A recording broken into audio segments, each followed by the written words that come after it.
Hello, my name is Puglis, and with my friends Andrea Quintero and Maria Angel Calderon, we want to show you Loser and Lover. You can imagine how hard it was for us to decide on a topic. We wanted to talk about something that affects all the people.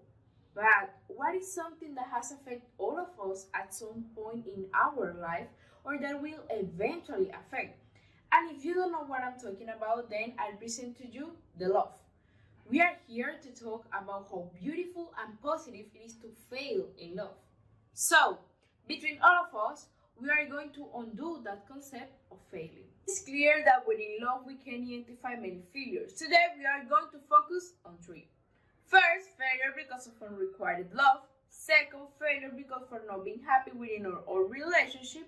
And third, failure because of a skewed relationship for which you gave absolutely everything and it never got where you wanted. Possibly you wanted that relationship to be lifelong, but it ended before you could even realize.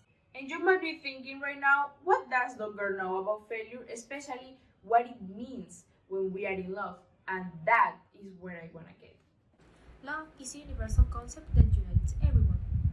And for that reason, and for many more, we must focus on all the good things it can bring us. Recently, I found on the internet a group of people with a great idea, which was to visit all places they could, with a sign that said, "I listen to love stories for free."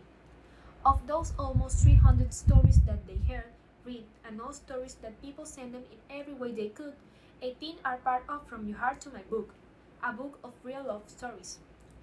A result of this project was that they were given a new point of view, a new paradigm of saying, love has many apexes. And what those people did was go through all relationships they could, or a very significant part of them, from the 1920s to the present. They also met people who told them about situations that could be related to love ending in failure. But let's keep going. For example, first, failure because of required love. If this happened to you as a child, you will feel identified with what I'm about to tell you. Do you remember that moment when you were in class at school and next to you there was a girl with blonde hair or a very handsome boy, brunette with blue eyes, and you said, "I like you a lot."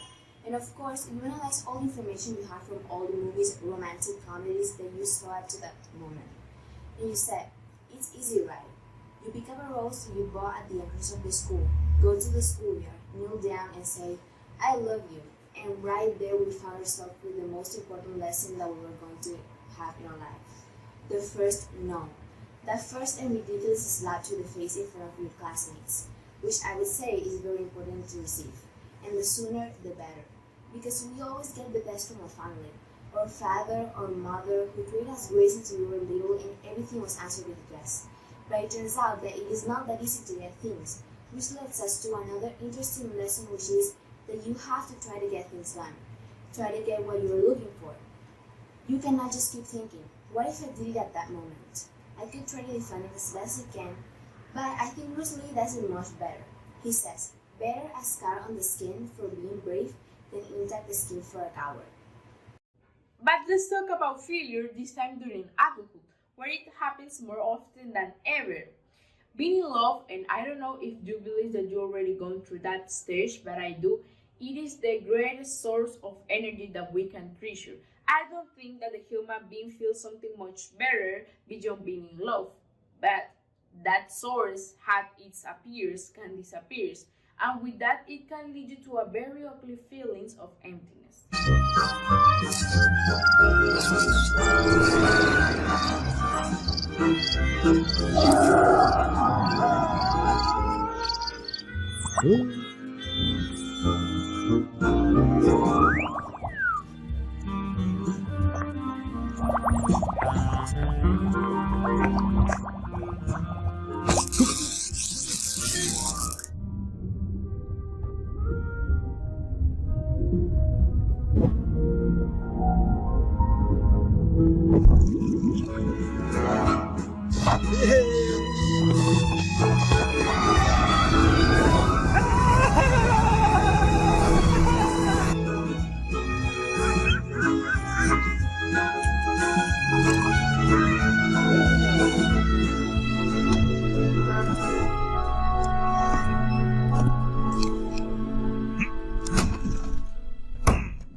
reason that person doesn't love you, nothing happens. Because as the movie The Objective displays, we are not what we love it for, but what we love. You don't love me? I don't care. I will continue with my life. With that overdose of energy that we got in the moment, we can carry out a dream that we have pending. For example, I don't know, write a book. The point is to do activities in which you can do your best, as if you were searching for your potential. We meet the failure of not being happy within our relationships, which is the second type of failure we wanted to mention. This second one is directly our fault. If we stop to analyze, many times we choose our partner for any attribute that has nothing to do with attitude, but because they are handsome, pretty, because they have a certain status, or because my friends told me that I should be with that person. Those are things that have nothing to do with what is going to make you happy in that relationship. And we do these kind of things solely and exclusively with romantic relationships. Because if you see the rest of the people that you know and that you appreciate, you never choose them because they had our curriculum. For example, let's see. Why do I love my family? Well, because since I was little, they tucked me in at night. They helped me with the carnival costume, they prepared the lentils that I like so much. Those little things, right? And if you go to a friendship, it is the same. Why do I love my friends? Okay, I love my friends because they make me laugh, because they give me half of their snacks at recess. That's wonderful. So that leaves us with an incredible and powerful lesson, which is, from now on, from that failure that I already mentioned is our fault, all of us will begin to appreciate the little things, of those caresses of the person who supports you in all the crazy things that you do. Think about it and believe me, you will take them into account in the next relationship that you venture to have. And finally, of those three types of failure that I told you about in the beginning, I don't like that word very much, failure. So here we have the third type of failure. You get everything. You get everything in a relationship and it suddenly doesn't work. Here is a point, which is pain. Many people try to rush things to avoid that pain, to go through it as quickly as possible. But things have their own time. You must go through that pain. There are so many myths related to love, from Disney Blue Princess to the famous one nail pulls out another nail. But we have to start breaking them down. One nail pulls out another nail. This kind of thinking only brings more problems. Just because someone hurt you doesn't mean that you have to do the same to them. In relationships, this is exactly how it works. Do not rush into putting another person in your life after breaking up with your partner, because what you end up achieving is possibly hurting that third person because you were not prepared. And the important thing in that moment, in that exact point of the failure, is to focus on the person who you have to start making happy first. And possibly everyone knows who I'm talking about, but let me see if you can guess. Each and every one of you have to be happy first. And once you are happy, yourself, alone, without the need of any other person, you can make whoever you want happy.